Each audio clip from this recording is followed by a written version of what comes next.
En 1 Corintios, el capítulo 13 y el verso 5, leemos que el amor no busca lo suyo. Nosotros debemos amarnos los unos a los otros con este amor que no busca lo suyo. En nuestras relaciones los unos con los otros, debemos siempre buscar la edificación espiritual de otros. Así leemos en 1 Juan, el capítulo 4, y los versos 9 al 12. 1 Juan, el capítulo 4, y los versos 9 al 12. En esto se mostró el amor de Dios para con nosotros, en que Dios envió a su Hijo unigénito al mundo, para que vivamos por Él. En esto consiste el amor, no en que nosotros hayamos amado a Dios, sino en que Él nos amó a nosotros y envió a su Hijo en propiciación por nuestros pecados. Amados, si Dios nos ha amado así, debemos también nosotros amarnos unos a otros. Nadie ha visto jamás a Dios. Si nos amamos unos a otros, Dios permanece en nosotros, y su amor se ha perfeccionado en nosotros. Si Dios nos amó a nosotros con un amor tan desinteresado, ¿cómo no podemos amarnos los unos a los otros? Seguimos en 1 Juan leyendo el capítulo 3 y los versos 6 al 18. 1 Juan, el capítulo 3 y los versos 6 al 18. Todo aquel que permanece en Él no peca. Todo aquel que peca no le ha visto, ni le ha conocido. Hijitos, nadie os engañe. El que hace justicia es justo, como Él es justo. El que practica el pecado es del diablo, porque el diablo peca desde el principio. Para esto apareció el Hijo de Dios, para deshacer las obras del diablo. Todo aquel que es nacido de Dios no practica el pecado, porque la simiente de Dios permanece en él, y no puede pecar, porque es nacido de Dios. En esto se manifiestan los hijos de Dios y los hijos del diablo. Todo aquel que no hace justicia y que no ama a su hermano, no es de Dios. Porque este es el mensaje que habéis oído desde el principio, que nos amemos unos a otros. No como Caín, que era del maligno y mató a su hermano. ¿Por qué causa le mató? Porque sus obras eran malas y las de su hermano justas. Hermanos míos, no os extrañéis si el mundo os aborrece.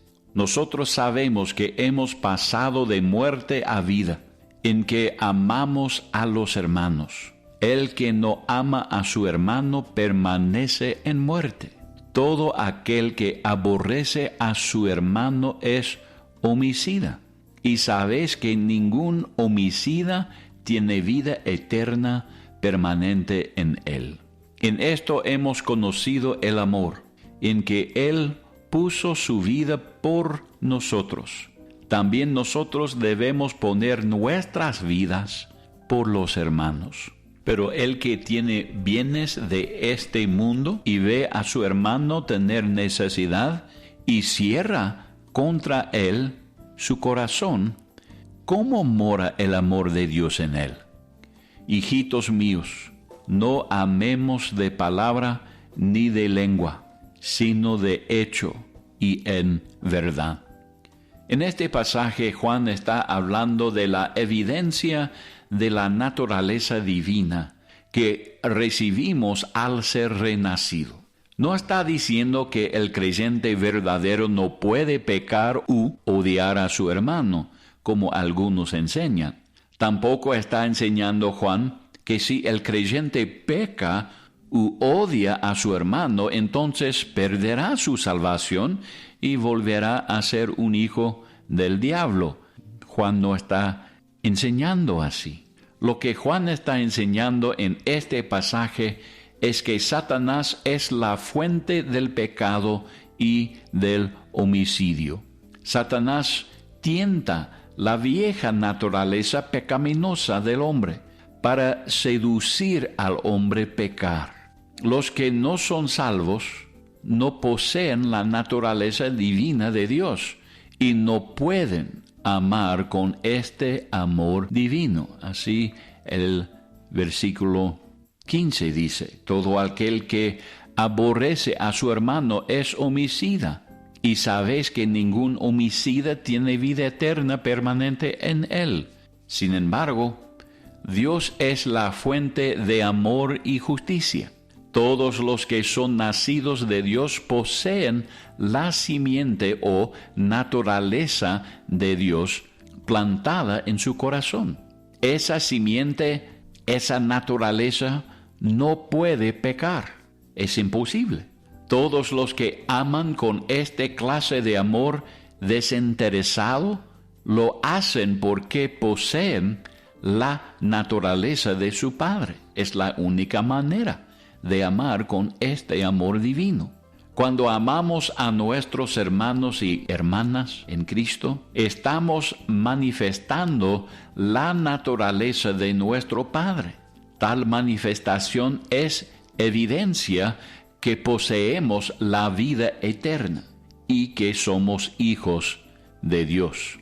Jesús dijo en Juan el capítulo 13 y los versos 34 y 35, Juan el capítulo 13 y los versos 34 a 35, un mandamiento nuevo os doy, que os améis unos a otros, como yo os he amado, que también os améis unos a otros.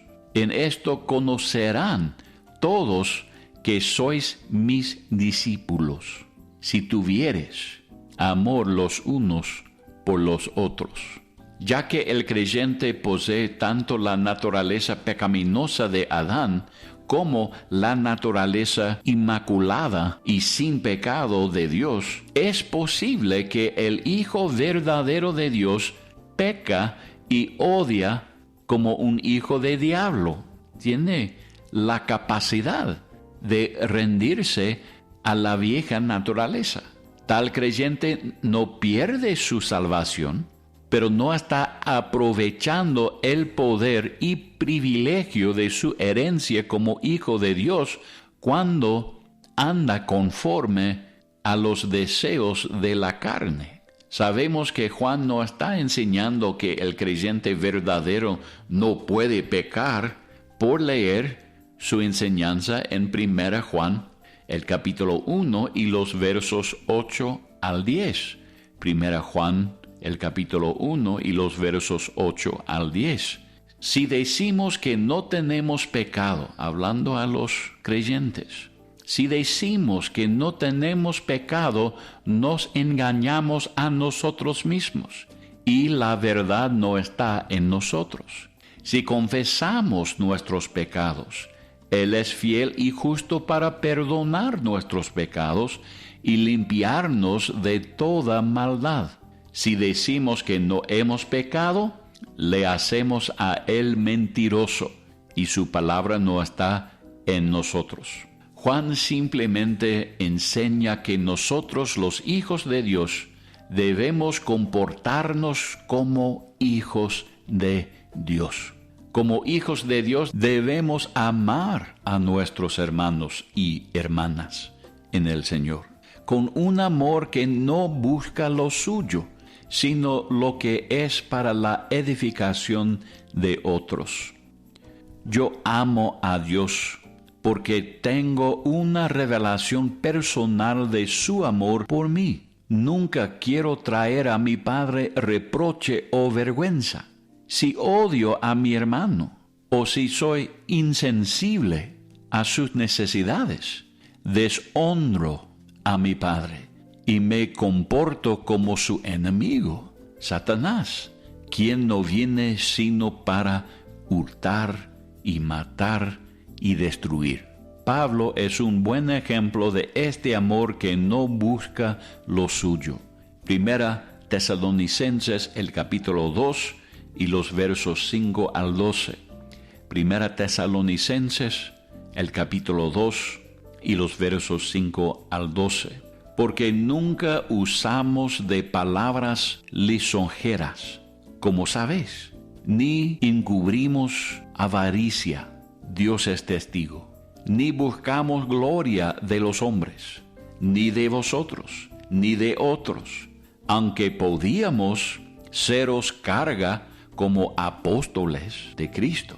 Antes fuimos tiernos entre vosotros, como la nodriza que cuida con ternura a sus propios hijos. Tan grande es nuestro afecto por vosotros, que hubiéramos querido entregaros no solo el Evangelio de Dios, sino también nuestras propias vidas, porque habéis llegado a sernos muy queridos, porque os acordáis, hermanos, de nuestro trabajo y fatiga, como trabajando de noche y de día, para no ser gravosos a ninguno de vosotros. Os predicamos el Evangelio de Dios. Vosotros sois testigos, y Dios también, de cuán santa, justa e irreprensiblemente nos comportamos con vosotros los creyentes. Así como también sabéis de qué modo, como el Padre a sus hijos, exhortábamos y consolábamos a cada uno de vosotros, y os encargábamos que anduvieseis como es digno de Dios, que os llamó a su reino y gloria.